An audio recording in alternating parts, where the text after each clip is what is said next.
শ্রাবণী, তুই আমার বড় মেয়ে। আমার দুই মেয়ের ভিতর তোকে সবচেয়ে বেশি ভালোবাসি। তুই তো জানিস আমাদের গ্রামে ভালো কোনো কাজ পাওয়া যায় না, এই জন্য আমি শহরে যাচ্ছি কাজের জন্য। তুমি যে শহরে যাচ্ছ, ছোট বোনকে দেখাশোনা করবে কে? ছোট বোন তো তোমাকে ছাড়া একদম থাকতে পারে না। সেটাই তো তোকে বলছি, আমি যদি শহরে চলে যাই, তুই টুম্পাকে দেখে রাখবি। মনে রাখিস তুই হলি ওর দ্বিতীয় মা। কিন্তু মা, তোমার শহরে যাওয়ার কোনো দরকার নেই। গ্রামে দরকার হয় 2 বেলা কম খেয়ে থাকবো, তারপরেও তুমি শহরে যেও না। তুমি ছাড়া তো আমাদের আর কেউ নেই। একটু বোঝার চেষ্টা কর।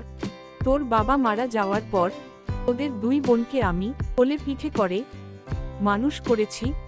এখন যদি আমি শহরে না যাই, তাহলে তোদের ভবিষ্যৎ ভালো হবে না। টুম্পা, মা যতদিন শহরে কাজ করবে, ততদিন আমি তোকে দেখে রাখবো।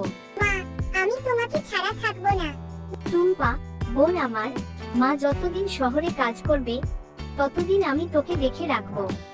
আপু, তুমি সত্যি বলছো? তুমি আর আমি সারাদিন খেলবো। ঠিক আছে মা, এবার আমি নিশ্চিন্তে শহরে কাজে যেতে পারবো।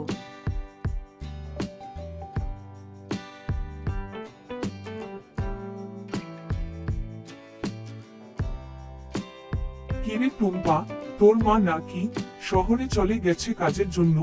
তোর মা আর কোনো দিন ফিরে আসবে না।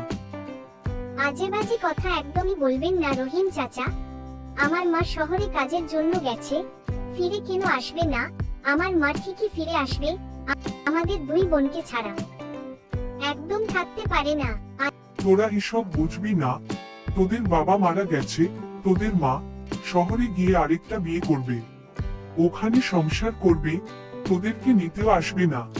রহিম চাচা, আপনি কিন্তু আমার মায়ের সম্পর্কে আজে বাজে কথা বলছেন। আমার মা একদম এমন না। আমার মা আমাদের ঠিক নিতে আসবে।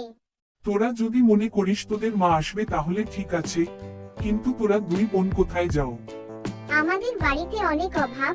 মা চলে যাবার পরে আমরা 2 বোন ঠিকমতো খেতে পারি না, তাই তো আমি কাজের জন্য ঘুরে বেড়াচ্ছি। আহারে, তোদের জন্য সত্যিই খারাপ লাগছে। ছোটবেলা বাবা মারা গেল, আর এখন মাকেও হারিয়ে ফেলেছিস। আচ্ছা ঠিক আছে, আমি জমিদারের বাসায় কাজ ঠিক করে দিচ্ছি। কাল থেকে জমিদারের বাসায় রান্না করবি।